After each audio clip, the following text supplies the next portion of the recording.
I said in my last episode that I'd try to explain just why it is I've been on hiatus all this time.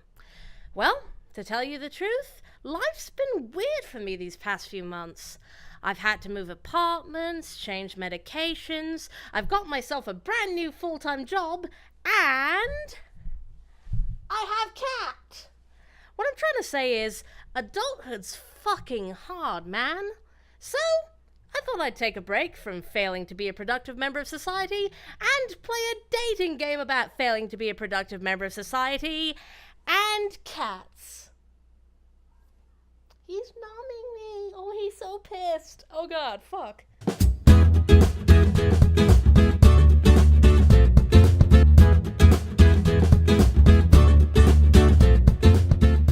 In Hustle Cat, you play as Avery Gray, an ambiguously gendered 20-something whose main hobbies are pizza and procrastination. Tired of being a useless bum, Avery nabs a job at the local cat cafe/adoption center, a fine feline establishment known as a Cat's Paw. They're hired almost immediately, and so begins a life of coffee, cats, and cupcakes.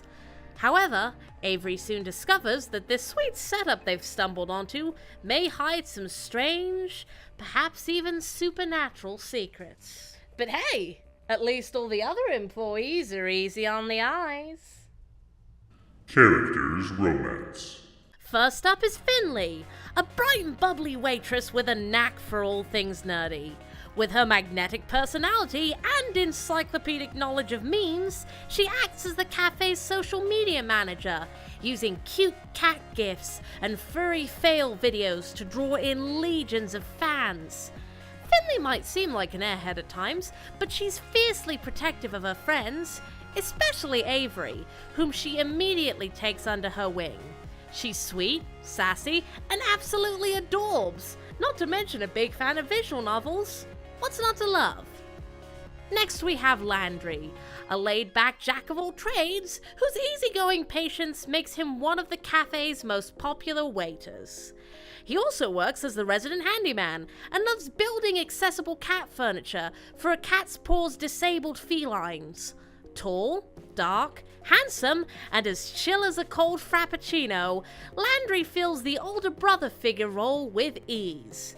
That said, he seems desperate to keep his emotions under wraps, and as we all know from every other visual novel ever, it's always the mellow ones who have the most fucked up and emotionally devastating backstories. Reese is a sharp-tongued little snot with a serious case of short man syndrome. He acts as the cafe's assistant manager, and as you'd probably expect, spends a fair amount of time making snappy remarks about how everyone's just goofing off way too much. Behind his snarkery lies, well, more snarkery, but also a passionate, artistic guy who really feels like the world expects too much from him. In the end, he's a damn competent leader who's loved by his co-workers, even though he can be kind of a dick at times. Deep in a Cat's Paw's kitchen lurks the mysterious and mystifying Mason, a stone-faced stoic who radiates badassery from every pore. The cafe's head chef is a whiz at making dishes that warm your heart, despite the fact that her own feelings are pretty closed off.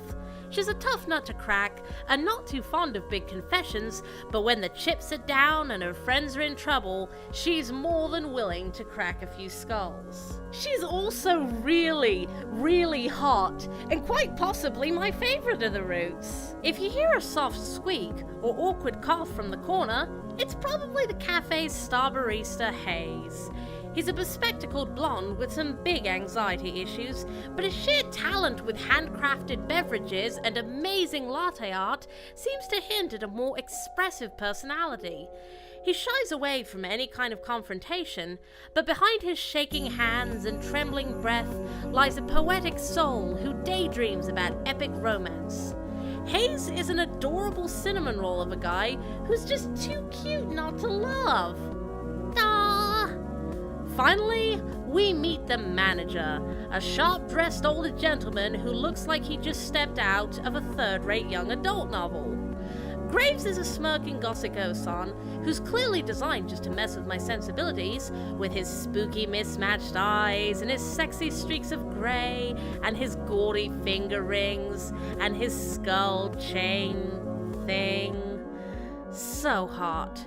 He's an eccentric enigma of a man who's clearly got more going on than a simple love for cats and caffeine, but he spends most of his time simply replying to your questions with dark, foreboding innuendo and, "Why yes, I do know exactly what's going on here, but I'm not gonna tell you until my route." Of course, Graves' story is the last route you unlock, and it is the plot route, sort of. But I'll get back to that later. Gameplay. Hustle Cat is a game with few gimmicks. You just click and read, and click and read. The overall structure is very simple, with 2/3 of every playthrough spent on the common route, where you choose which co-workers you want to lavish with extra attention. Once you've got those lovey-dovey affection points racked up, you're scooted into their ending, a linear, choice-free finale that shifts gear from semi-supernatural slice of life to dark urban fantasy with a side order of smooching. One thing I want to mention, though, is that Avery's face and pronouns are customizable. There's not a huge amount of variety, but the ability to tweak them to an Avery that's closer to your race and gender is a really nice touch. Heck, the changes are even reflected in the game's CGs, as well as your talking head sprite, which... Wait, should I be talking about this in presentation? Presentation. The style of the game is simple but attractive, with flat shading, thick lines, and colours that are slightly muted but still gorgeous. The character designs are fantastic, with each character having distinct face and body structures, as well as specific expressions that really stress who they are as people. A pissed-off Finley looks nothing like a pissed-off Mason, which goes a long way towards making each character feel memorable.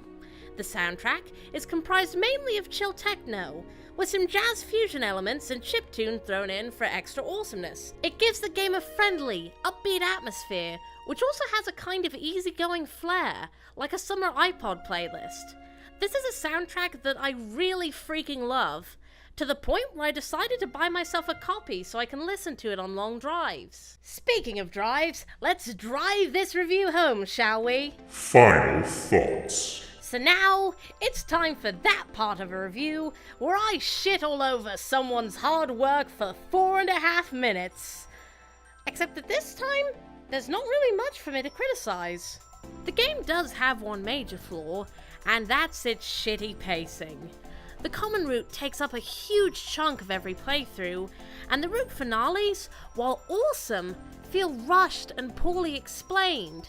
The shift to high gear doesn't always work, and many times it feels like Hustle Cat's trying to sprint down towards a big dramatic showdown without giving itself any time to breathe or ease into this sudden burst of seriousness. Even the game's final route, which seems like it's supposed to answer all your questions, just sort of throws some brief half answers in the air before dashing off into the sunset. I really feel like this game could use some DLC, or at least some kind of supplementary content so that the story feels more finished. And now I'm done with the shit flinging. One thing I haven't really touched on yet is the overall feel of the game, which is something I can't really compare to any other game I've reviewed. It's got this modern, self-aware tone that feels like a game by and for visual novel fans. There are tons of sly pop culture references, like the fact that Finley's favourite game is a dark sci-fi BL game that seems oddly similar to Dramatical Murder. Or there's the fact that one of the cafe's main attractions is a cat who stars in viral videos. Yay, cat videos! Heck, there's even an extended joke near the start, which references a ton of famous fictional cats, and possibly the McElroy brothers. The best word I can come up with for this game is millennial, but I mean that in the best way. This isn't like Nicole, where the references to Tumblr and Slender Man and memes seemed utterly fake and contrived. With Hustle Cat, it seems more genuine and organic. It's a game about a gender-variant slacker who loves junk food and cute animals, where the dateable characters vary in terms of appearance and background, and where the overall message is that even people who've experienced trauma or who feel insufficient or lost about life can still achieve amazing things with the help of good supportive friends. Like a hot cup of mocha, it's a sweet, enchanting experience that will leave you feeling warm and fuzzy inside. Holy shit, was I just nice? About a video game? Huh, haven't done that in a while. Well, if you guys will excuse me, I'm gonna go make myself a cup of joe and spend 9 hours watching kitten webcams. I'll see you guys again in a month for a review that's actually been requested by a fair few viewers. But before that, I want to say something. I love you, and you're awesome, and my cat loves you too, but there is no goddamn way he's getting back on camera. See you next month.